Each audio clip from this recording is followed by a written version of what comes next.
Hello, hello, and welcome to another episode of the Halftime Mike podcast. This is Mike, and you know it's all about giving you something practical, something doable, something that will help you grow your business online. Today we want to talk about lead capture and particularly growing your email list, and particularly within that, how to create an ebook from existing content that you have on your blog. Okay, this is not just pasting in blog posts, but this is basically repurposing your content, utilizing that so you don't have to start from scratch, but getting you there faster so that you have a great lead magnet for your website. All right, so let's dive in. But first, I want to give you an opportunity. All right, so I am a sponsor, and you can win a free ticket to Social Media Strategies Summit in New York City, October 17 to 19. So I want to invite you there by coming over to this blog post and clicking on the link at the bottom where I have a Halftime Mike giveaway. All right, so or if you need the full URL, it is go.gsmiweb.com/Halftime Mike giveaway. All right, you got to get that. When you come over there, it's going to say, "Did Halftime Mike send you here?" Okay, that's where you want to be. You want to see that on the contest entry form. We're going to have a chance to win a free ticket to this conference in New York City, and we're going to draw the winner at the end of September. So make sure you got time to register there and come on over. So that's going to be a great event. Social Media Strategy Summit, I think, is probably the best event for social media on the East Coast. So I want to recommend that to you, and we want to get you there. Okay, so let's get diving into our topic today. So one of the biggest things that sites are missing on their website is some form of lead capture. It's a gap, and sites need to take this seriously because a lot of people visit a site and they don't come back. So your visitors don't come back, and if they have not been captured, if you don't have a name and email address, then it was a visitor and they're gone. But to have them on the site and submitting that lead form, then you know who they are, and you can begin to interact with them via email nurture campaigns. So that's what you want to do. And we want to talk about specifically doing lead capture through an ebook. There's multiple ways to create some type of an offer, and going through a few of those. Obviously, we're going to talk about ebooks. Another form of that is a white paper. You don't hear as much about that anymore. But often a free video, a webinar replay, coupons, a video, something that's the specific.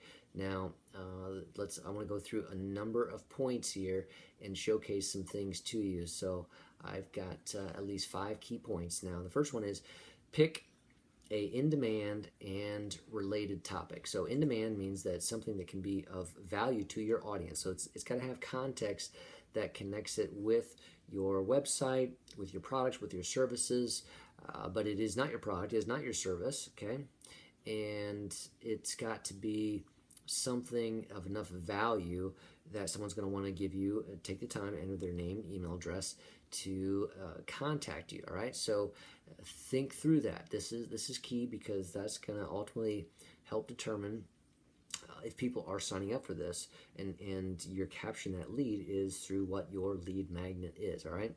So what's something your target market would be interested in learning more about? What question do you get asked most often? What comments are people putting on your website, asking? Those are the kind of details you want to think through.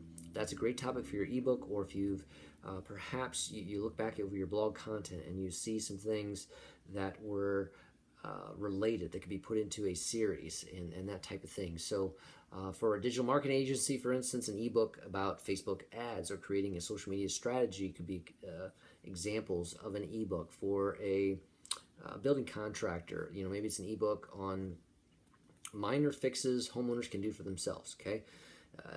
And that could set them up for being the go-to for the fixes that homeowners can't do themselves. You know what I'm saying on that regard. So it's thinking about what angle, what piece of the pie you want to target that ebook to.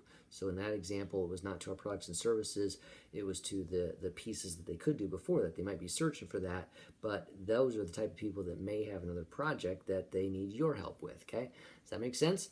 So it's important to get to give away something of value. It's got to be relevant and helpful and worthy. And then we want to put that together in a way that is offered to them on your website. In a pop-up, we'll talk about that. But number 2, outline your ebook sections. All right, and this is part of the strategy part before you begin writing, compiling, and hopefully you don't even have to do a lot of writing, because you can use blog posts for this.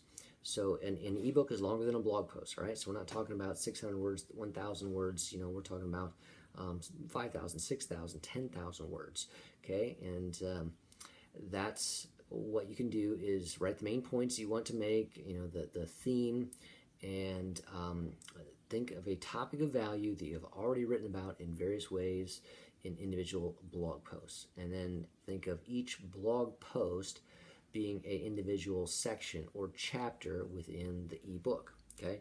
So here's a practical example from a home remodeler standpoint. Maybe they've written blog posts and have this on their website for the following content areas, and things like spacing considerations in kitchen renovation. So that's one blog post that they did. They did another blog post on new technology ideas for your kitchen. So, the latest in gadgets and things like that you can incorporate into your kitchen. Another one was on counter options for kitchen upgrades. All right, so that was a blog post talking about specific things.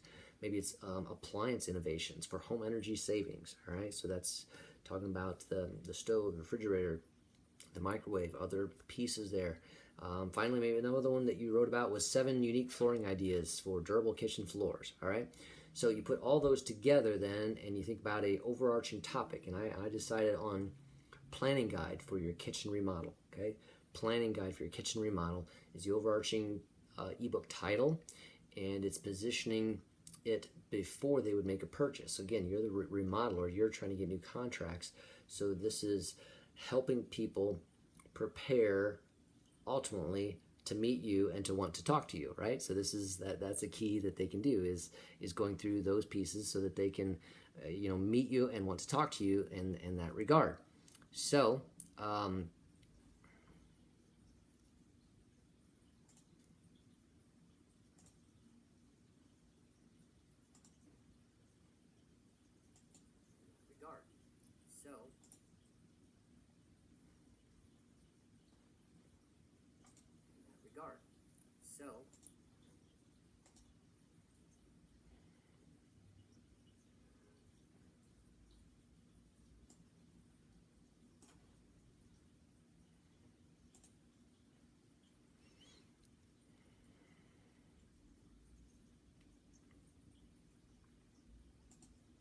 we've got our topics now, and we've got our overarching idea. So now we begin to put those things together.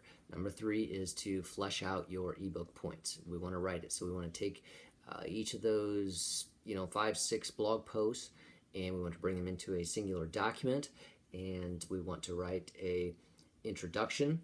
We want to tweak the content in each blog post. I'm hoping that you got 80 to 85% of it already ready to go from what you did in those blog posts, and you bring them over, and so now that final 20-15% is tweaking it, taking things out that aren't relevant, making sure it's updated, and then working through how do you tie them together. Maybe there's a paragraph you need to end with that segues into the next chapter, the next section of the ebook. So how do you tie those pieces together? I think that's something important to do. And these are key pieces in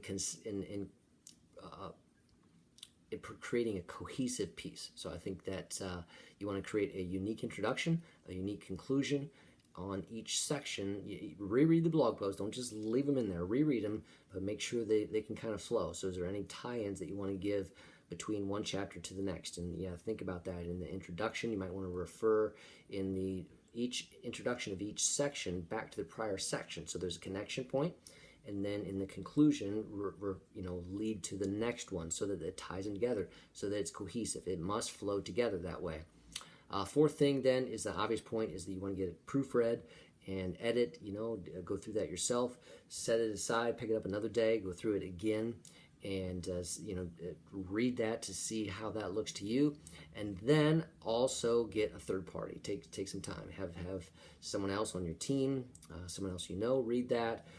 You can find professional editor online. You can do some things even with Fiverr in that regard to have someone get through it, because you don't want errors. You don't want it to read poorly. You don't want to have grammar mistakes, that type of thing. So go through that piece. And then the last piece is the design. And the design is important. This should not look like a college term paper, all right? This should not just be text loaded together. The ebook should have a design. It should flow. It needs to be kind of like a blog post, since they're online, in the sense that it needs to be scannable kind of content. You know, nice large headings. Hopefully you can use some bullet points within it. The text not too, single space tight together, not too much. You want to incorporate images within it. Think white space. Think how you can do that. And I recommend a tool, again, like Fiverr, where you can get people who professionally create a format for an ebook, so that they will take your raw content, maybe some of your images, and they will create a beautiful document out of that. And so you definitely want to do that, so that there's a nice professional looking design to it. And then the last item is you want to get it set up on your site and add to that pop-up. I'm encouraging you to use our tool Waftio to do that, which you can use with a pop-up form, pop-up box on the website, or you can do it with the widget that just comes up in the bottom section there.